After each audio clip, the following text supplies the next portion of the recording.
जी तो प्यारे बच्चों, आज हम पढ़ेंगे यूनिट नंबर 9 और आज का हमारा टॉपिक होगा केमिकल इक्विलिब्रियम। और इसके जो एक्सरसाइज में मौजूद हैं एमसीक्यूज उनको हल करेंगे। So welcome to GS academy YouTube channel.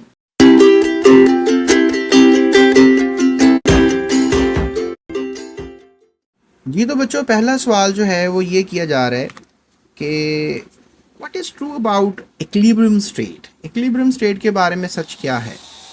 Equilibrium state जो है वो ये होती है कि कुछ जो रिएक्टेंट्स होते हैं वो रिएक्ट करते हैं और प्रोडक्ट बना देते हैं, और फिर कुछ प्रोडक्ट्स भी रिएक्ट करते हैं और वो रिएक्टेंट बना देते हैं। तो ये रिवर्सिबल रिएक्शन होना शुरू हो जाता है।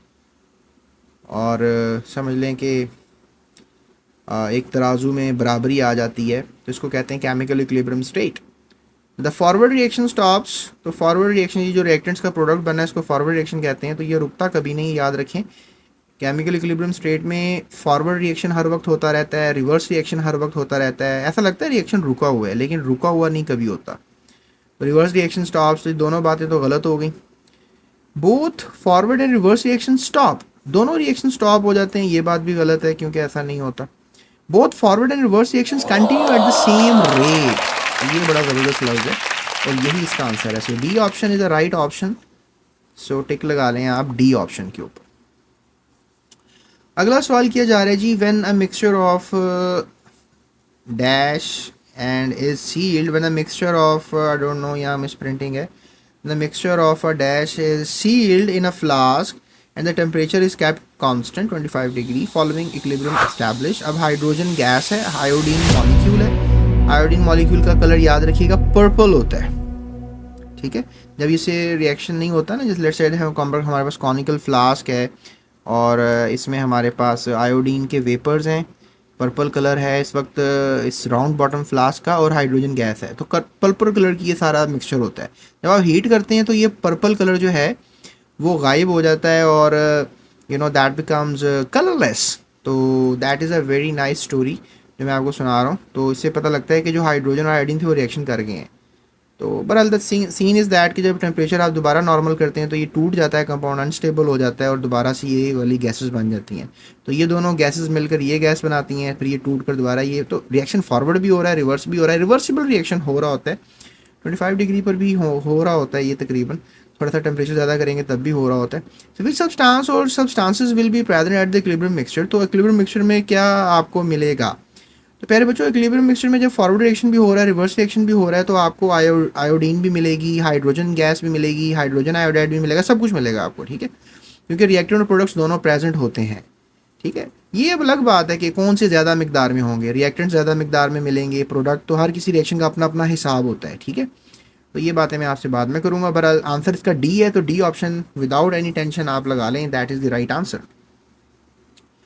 उसके बाद जनाब अगला क्वेश्चन है कि concentration of reactants and products at equilibrium remains unchanged.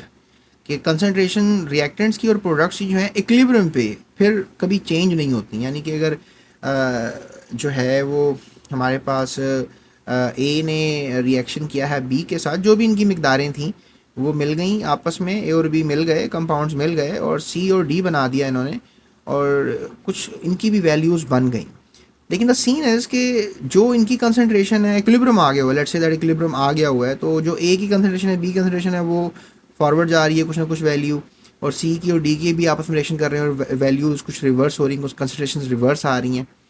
तो इसमें सिनेरियो ये होता है कि कभी भी कंसंट्रेशन चेंज नहीं होती, जो भी इक्विलिब्रियम पे कंसंट्रेशन मेंटेन हो जाती हैं। ऐसा लगता है रिएक्शन रुका हुआ है, लेकिन ऐसा होता नहीं है, क्योंकि फॉरवर्ड रिएक्शन भी जारी होता है और रिवर्स रिएक्शन भी जारी होता है।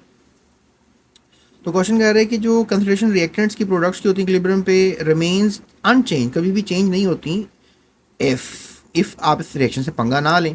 अब पंगे क्या है? Concentration of any reactant product is not change, okay, that is acceptable. Temperature of the reaction is not changed, yes that is the big thing. आपने इस मिक्सचर का टेम्परेचर चेंज नहीं करना, ठीक है। Pressure and volume of the system is not change, yes बिल्कुल ठीक है। All of the above are observed, हाँ अब ये बात हुई ना करने वाली कि आप कंसंट्रेशन ऑफ आपका दिल कर रहा है जी, लेट्स से दैट कि आप इस मिक्सचर में ए को बढ़ा दें या बी को बढ़ा दें, सी को बढ़ा दें, डी को बढ़ा दें, यानी आपने कुछ पंगा किया, आपने इसमें ऐड कर दिया कुछ ना कुछ। ये नहीं करना आपने, अगर करेंगे तो फिर इक्विलिब्रियम कांस्टेंट नहीं रहेगा, इक्विलिब्रियम मेंटेन नहीं रहेगा। तो ये बात तो सच्ची है।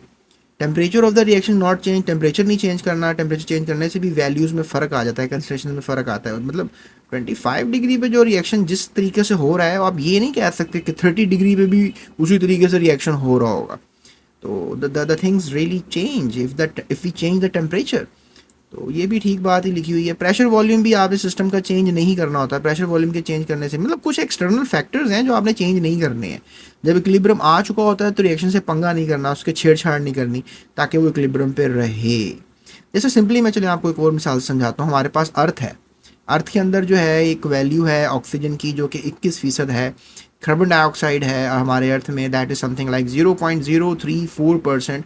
तो बाहर से कोई गैस आ जाए जी, कार्बन डाइऑक्साइड ज़मीन के अंदर कोई अट्रैक्ट कर ले और कार्बन डाइऑक्साइड भर जाए इसके अंदर, तो आपने क्या किया, इक्विलिब्रियम को डिस्टर्ब कर दिया। तो ये क्या हुआ, बाहर से कोई आपने वैल्यूज़ ऐड कर दी हमारे एटमॉस्फेयर में, तो ये तो पंगा हो गया ना, फिर पंगा कर दिया आपने, तो दैट इज़ रॉन्ग। यहाँ पे फिर लाइफ सर्वाइव नहीं करेगी। ऑक्सीजन कम कर दें आप तब भी मसला पैदा हो जाएगा। All of the values are observe, D option is the right answer for this question. And I hope कि हमारी ये 2-4 मिनट की टॉक जो है आपको फ़ायदा पहुंचा गई होगी। अगले क्वेश्चन की तरफ चलते हैं। तो प्यारे बच्चों, अगला क्वेश्चन ये किया जा रहा है, which of the following does not happen when a system is at equilibrium state. क्या चीज़ नहीं होती जब सिस्टम इक्विलिब्रियम स्टेट पे होता है। अच्छा क्वेश्चन है। Forward and reverse reaction stop. Okay, जब डज नॉट हैपन यानी कि इक्विलिब्रियम सिस्टम में है, सिस्टम में इक्विलिब्रियम स्टेट आई हुई है, तो क्या चीज़ नहीं होगी, क्या चीज़ नहीं होगी, इसको हमने देखना है। क्या नहीं होगा, forward and reverse reaction stop. Okay, stop तो नहीं होता, चलता रहता है। Forward and reverse reactions become equal, हाँ ये भी पॉसिबल है, forward and reverse reactions equal हो जाते हैं। Concentration of reactants and products stop changing, हाँ ये भी बात ठीक है, ये कंसंट्रेशंस चेंज होना बंद हो जाती हैं, एक ही कंसंट्रेशन हो जाती है रिएक्टेंट्स और प्रोडक्ट्स की। Reaction continues to occur in both directions, हाँ ये भी बात सच है कि रिएक्शंस दोनों साइडों पे हो रहा होता है, यानी कि रिएक्टेंट्स प्रोडक्ट्स बन रहे होते हैं, प्रोडक्ट्स रिएक्टेंट्स बन रहे होते हैं। तो A is the right answer, forward and reverse reaction stop. ये तो होगा नहीं ना कभी, ये नहीं होगा, नॉट हैपन। इक्विलिब्रियम स्टेट में ये नहीं होगा। क्या नहीं होगा, फॉरवर्ड और रिवर्स रिएक्शन कभी रुकेंगे नहीं प्यारे बच्चों। A is the right answer for this question. अगला क्वेश्चन है जी, in an irreversible reaction equilibrium is.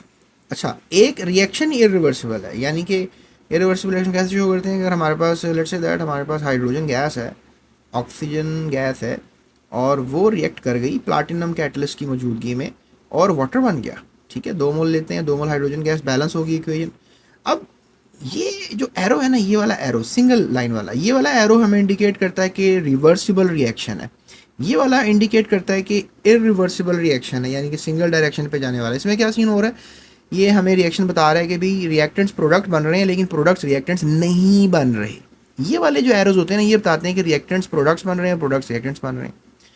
तो सवाल कर रहे हैं कि इरिवर्सिबल रिएक्शन में इक्विलिब्रियम क्या होता है, establish quickly, establish slowly, never established, established when reaction stops. इसका एग्जैक्ट आंसर क्या होगा? तो क्या सोच रहे हैं, क्या होगा इसका आंसर? देखें, एक इरिवर्सिबल रिएक्शन है, इक्विलिब्रियम की बात की जा रही है, तो मेरा तो ये मानना है कि भाई जितने भी रिएक्टेंट्स थे, हो सकता है रिएक्ट कर गए हों और प्रोडक्ट बन गई हो, ज़रूरी तो नहीं सारे ही कर जाते, लेकिन आई डोंट नो इसमें इक्विलिब्रियम किस चीज़ का। We can't use the word equilibrium for a irreversible reaction, we can't use this term equilibrium. Irreversible reactions के लिए टर्म है ही नहीं है। फिर मैं सी ऑप्शन के साथ जाऊंगा, सो नेवर एस्टैब्लिश्ड। कभी भी इरिवर्सिबल रिएक्शन में इक्विलिब्रियम एस्टैब्लिश होता ही नहीं है। So that is the right answer for this question. I hope so कि आपको समझ में आ गए होंगे इनके सारे सवालों के जवाब। 5 सवाल थे ये। आगे शॉर्ट क्वेश्चन आंसर्स कर लेते हैं and let's move toward the next question, next chapter, acid basis and salts. अगर आपने इसके एमसीक्यूज करने हैं, ये शॉर्ट क्वेश्चन आंसर्स या कुछ थिंक टैंक या कुछ एग्जांपल्स करनी है, तो आपने लिखना है एसिड बेसिस एंड सॉल्ट्स और एमसीक्यूज लिख दें। आगे जीएस एकेडमी लाजमी लिखिएगा तो आपको मेरी वीडियो मिल जाएगी, ठीक है। और इस तरह ही अगर आपने शॉर्ट क्वेश्चन आंसर्स करने हैं तो आपने एसिड बेसिस एंड सॉल्ट्स लिखना है, space GS academy, space short questions, तो आपको शॉर्ट क्वेश्चंस मिल जाएंगे। So that's it, thank you so much. अपना ख्याल रखिएगा, इस चैनल का भी ज़्यादा सब्सक्राइब लाजमी कीजिएगा। अल्लाह हाफ़िज़। Thank you for watching GS Academy.